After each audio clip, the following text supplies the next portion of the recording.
अस्सलाम वालेकुम। आज हम बनाने जा रहे हैं बिहारी बोटी। इसको आप 3-4 तरीके से बना सकते हैं। इसको कोयले पे भी बनाया जा सकता है, मैं इसे तवे पे बना रही हूँ और थोड़ा सा डिफरेंट स्टाइल से बना रही हूँ। आप सिर्फ बोटियों को भी प्रो के बना सकते हैं। मैंने इसको थोड़ा सा ग्रेवी की शक्ल दी है, जिसमें बोटियों को मैंने अलग कर लिया था, ग्रेवी को अलग कर लिया था।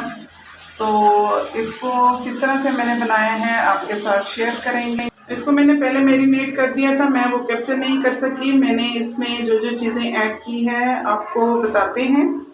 इसमें नमक, मिर्च, हल्दी, सूखा धनिया और तिक्का मसाला 2 चम्मच मैंने ऐड किया है। नमक, मिर्च और सूखा धनिया ये आप हस्बे ज़रूरत इस्तेमाल करेंगे। तो देखिए मौसम कितना खूबसूरत है, बारिश हो रही है। बहुत शदीद गर्मी थी, दिल घबरा रहा था, लेकिन अचानक से ही मौसम चेंज हुआ और बारिश शुरू हो गई मुल्तान में। तो अल्हम्दुलिल्लाह ठंडी हवा चल रही है और जिस वक्त मैं ये अभी वॉइस ओवर भी कर रही हूँ तब भी मौसम बहुत ही अच्छा है और बारिश हो रही है। मैं आई थी अपनी सिस्टर के घर मुल्तान, तो ये वहाँ की है। हमने लहसुन, अदरक, हरी मिर्च और नींबू इनको डालना है और लहसुन को छील के कूट लेंगे। हरी मिर्च का भी पेस्ट बना लेंगे, अदरक का भी, और नींबू का रस निचोड़ेंगे। तो हम अपनी बिहारी बोटी बनाएंगे।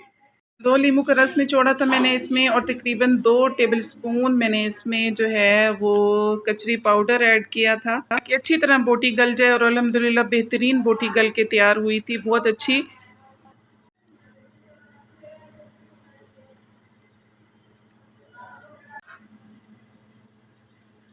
ये खाली प्लेट की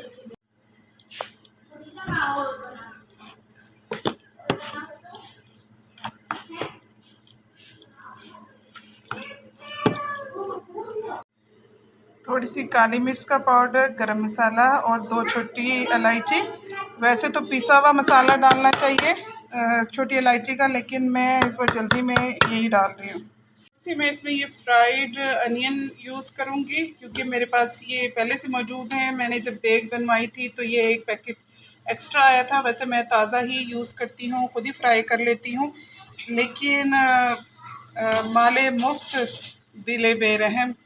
तो मुफ्त है और पहले से आया हुआ है, तो इसलिए मैं इसमें से ये ब्राउन प्याज जो है ये इसमें बिहारी बोटी में ऐड करूँगी।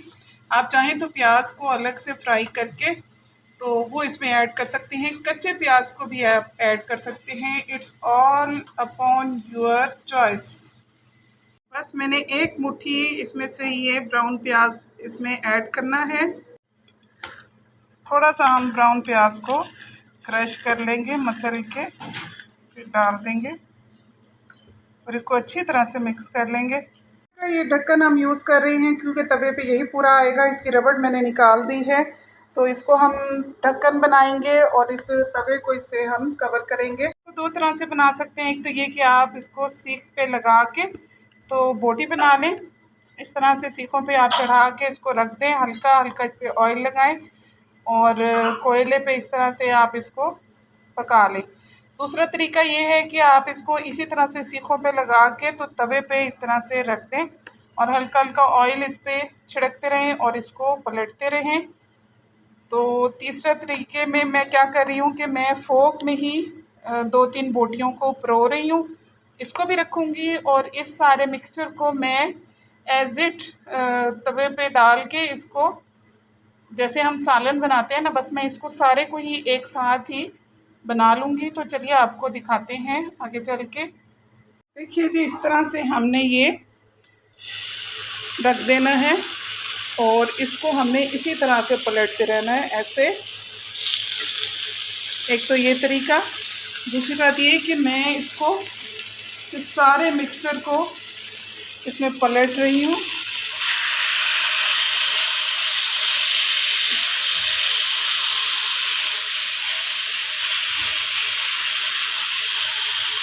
इस तरह से और आंच बिल्कुल धीमी कर देंगे हम। थोड़ा सा हम पानी ऐड करेंगे ताकि ये जले नहीं और इसको हम कवर कर देंगे 30 से 35 मिनट्स के लिए। उसके बाद आपको दिखाते हैं। ये देखिए, इस तरह से हमने हल्का सा इसमें पानी ऐड किया है, कुछ दही अपना पानी छोड़ेगा। तो इसको हमने 35 मिनट्स के लिए अब बिल्कुल हल्की आंच पे कवर कर देना है और दरमियान दरमियान में हमने चेक करते रहना है। मैंने तकरीबन आधा कप इसमें पानी ऐड किया है। ढक्कन के लिए इसे कुकर का ये जो ढक्कन है हम इसको यूज़ कर रहे हैं क्योंकि यही मेरे इस पूरे तकरीबन 40 मिनट हो गए हैं। तो अब हम देखते हैं कि क्या कंडीशन है। ये आप देख सकते हैं कि अच्छी तरह से ये गल भी चुका है।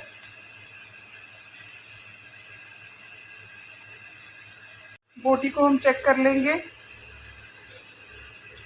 अल्हम्दुलिल्लाह से पूरी तरह से ये मलाई की तरह गल के तैयार है। और ये मेरा वही टूटा हुआ चिमटा है जिसे मैंने आपको बताया था कि मैं मुख्तलिफ़ चीज़ों में इस्तेमाल कर लेती हूँ। इसको सारे को हम मिक्स कर लेंगे और अब आंच हल्की सी तेज़ करके हम इस पानी को ड्राई कर देंगे।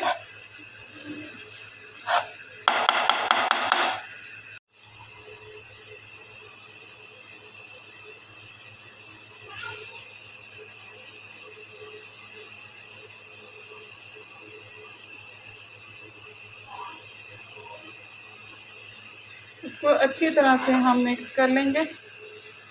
आंच को थोड़ा सा तेज़ कर देंगे क्योंकि बस अब हमने इसको ड्राई करना है।